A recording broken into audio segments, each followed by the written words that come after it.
Welcome to Sweet Short but Brief Story of the Blues. Again, I didn't go to Dagenham. A few issues getting to away games recently. I watched the game back and it wasn't good. Dagenham hadn't won in 9 and had previously never beaten us. The last minute goal, normally you get all excited about and stuff, but we got out of jail. We scrapped over the barrel. Nice finish from Pritchard. But at the end of the day, it's one of these. We've got to improve. It's not good enough at the moment. We need another striker. We need extra firepower. The goals are drying up. We can't rely single-handedly on Fondop. And don't get me wrong, he's working his socks off. But at the end of the day, it's a team effort. If he gets injured, we're generally knackered and we can't wait for that scenario to happen. We need firepower in the squad. Now, yeah, we've got all these midfielders. It's good to see Pritchard score late on.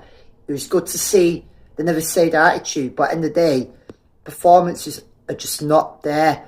And I've already said, we'll reach the playoffs because other teams below us are so inconsistent and that good form will keep us in there. However, how we're doing the playoffs is a totally different kettle of fish and it's a gamble we can't rely on. Like the Maidenhead game, another game that was there for the taking. And fans now are getting wound up. Fans are starting, could see that in the stands on Saturday, and fans are entitled to their opinions. And yeah, if you give it, they're entitled to give it back to players and management.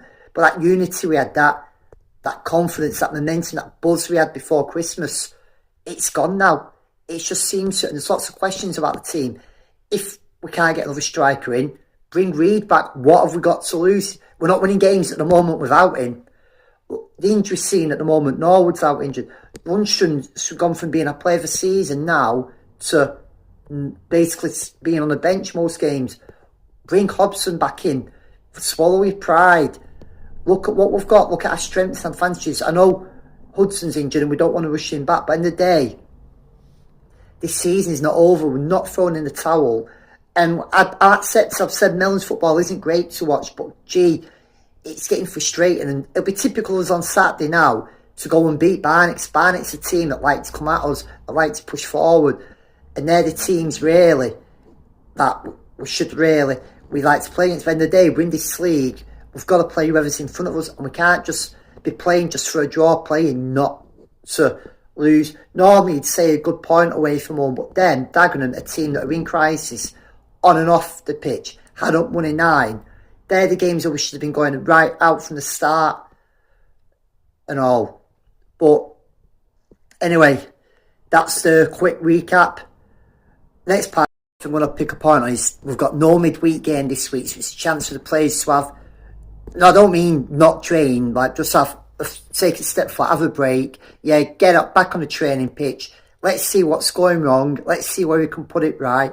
Give an extra week for a few injured players to get themselves back into formation, get a few games, a few yards behind them, get themselves back and be fully fresh for Saturday's match. That's the quick recap. Next part of the vlog, I'm just going to have a quick review of how the National League stands at the moment. So here's a look at the table.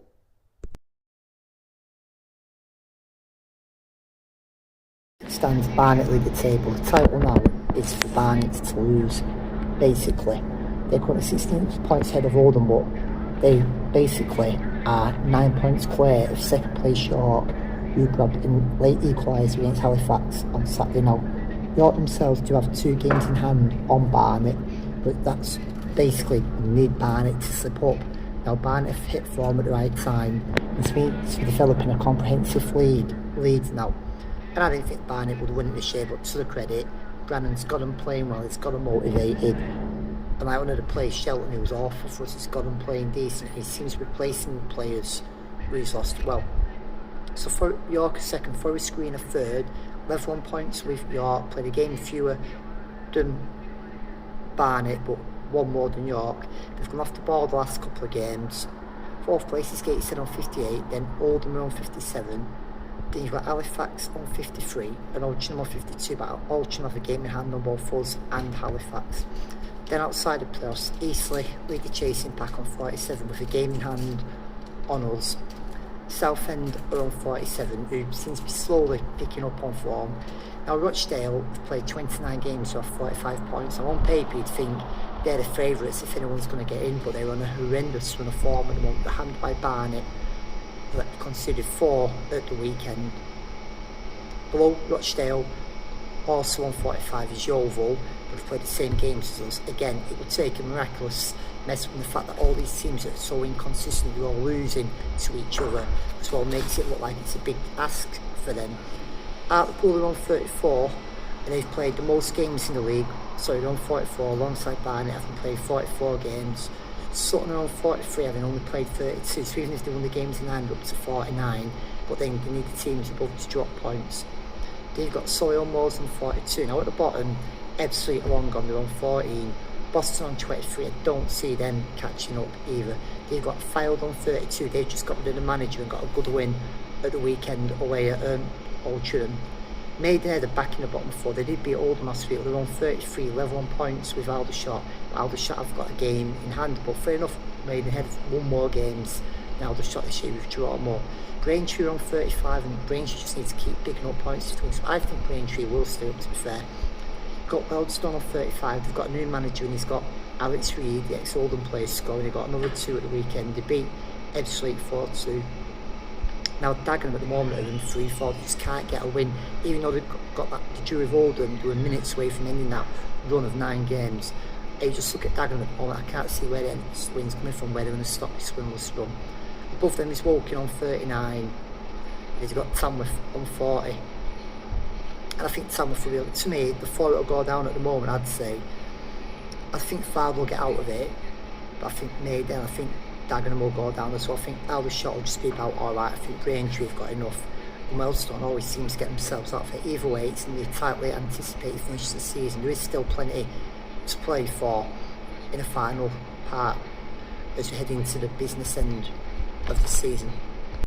Blues, a sweet story of the Blues. See you on Saturday when we play Barnet at home. Let's hope we can finally just get back to winning ways. Stop losing, stop drawing, stop being shit, and get ourselves a win. I'm Tommy Oldham. See you on the terraces.